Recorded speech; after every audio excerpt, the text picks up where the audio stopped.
नमस्कार क्लास। आज हम बात कर रहे हैं अर्धवृत्त यानी सेमी सर्किल के बारे में। अर्धवृत्त क्या होता है? जब व्यास द्वारा वृत्त को दो बराबर भागों में बांटा जाता है तो क्या बनते हैं? हमारे पास दो अर्धवृत्त बनते हैं। इस प्रकार बनने वाले भाग माप में कैसे होते हैं? दोनों बराबर होते हैं, यानी आधा हिस्सा इधर होता है वृत्त का और आधा हिस्सा इसके नीचे होता है, यानी व्यास के नीचे होता है। प्रत्येक जो है भाग वो किसको दिखाता है? आपके एक अर्धवृत्त को दिखाता है, क्योंकि त्रिज्याएं बराबर होंगी तो ये भाग भी कैसे हैं? बराबर ही बनते हैं। ये वृत्त की त्रिज्या है, यानी व्यास है इसके केंद्र, वृत्त के केंद्र पे बनने वाला जो कोण है उसका माप कितना होता है? 180 डिग्री होता है। तथा जितने भी कोण परिधि पे व्यास के पॉइंट से, यानी व्यास के द्वारा जितने भी कोण परिधि पे बनाए जाएंगे वो क्या होते हैं? इस कोण के आधे होते हैं। यानी 180 डिग्री ये है तो ये कितने डिग्री के हो जाएंगे? 90 डिग्री के।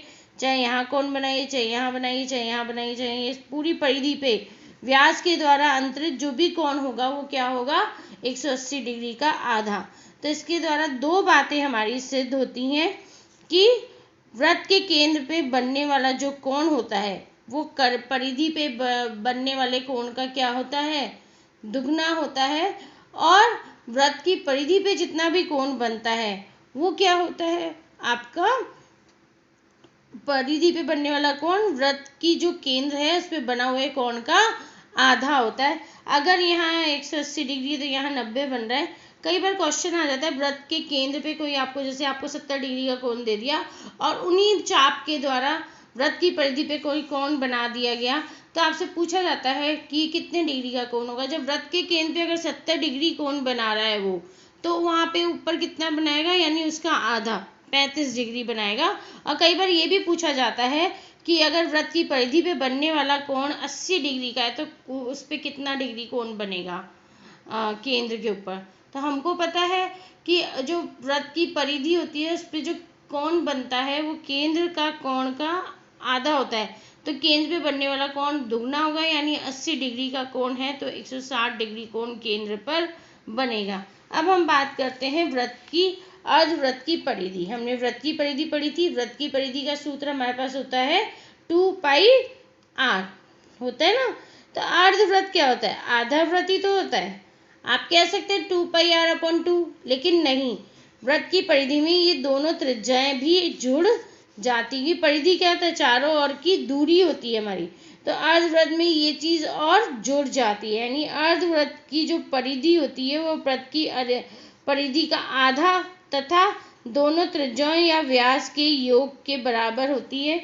यानी अर्धवृत्त की परिधि बराबर d, यानी आपका व्यास, प्लस के 2πr/2। तो इसको हम d को 2r लिख सकते हैं, 2r + 2πr। r हमने कॉमन ले लिया तो 2 + π। तो ये हमारा अर्धवृत्त की परिधि का सूत्र हो गया आपका। उसके बाद आता है आपका अर्धवृत्त का क्षेत्रफल। जो अर्धवृत्त का क्षेत्रफल होता है वो आपके वृत्त के क्षेत्रफल के आधे के बराबर ही होता है।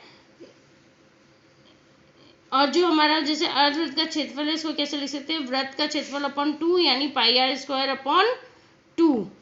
और इसकी इकाई क्या होती है? वर्ग इकाई। आपको पता है क्षेत्रफल की हमारी इकाइयाँ कौन सी चलती हैं? वर्ग इकाई चलती है।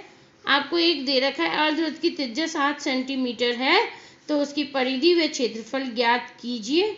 तो हम क्या करेंगे? अर्धवृत्त की परिधि, इसका सूत्र लगाएंगे बराबर r × 2 + π।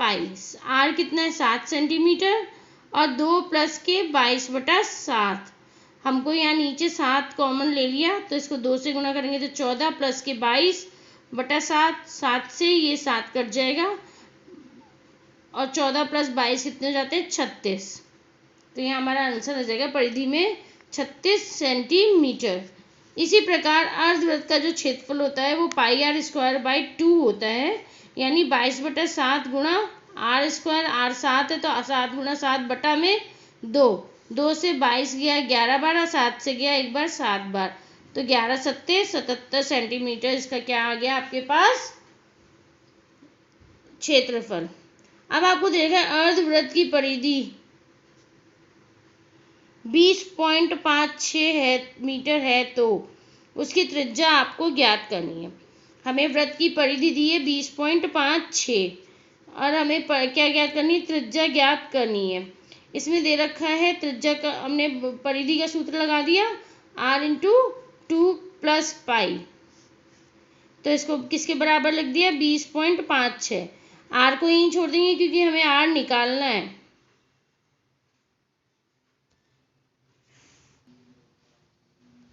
हम इसको r को यहीं छोड़ देंगे क्योंकि हमें r निकालना है, और 20.5 के नीचे क्या ले जाएंगे, इस 2 पाई को ले जाएंगे, क्योंकि यहाँ गुणा में है तो ये कहाँ आ जाएगा, यहाँ भाग में आ जाएगा।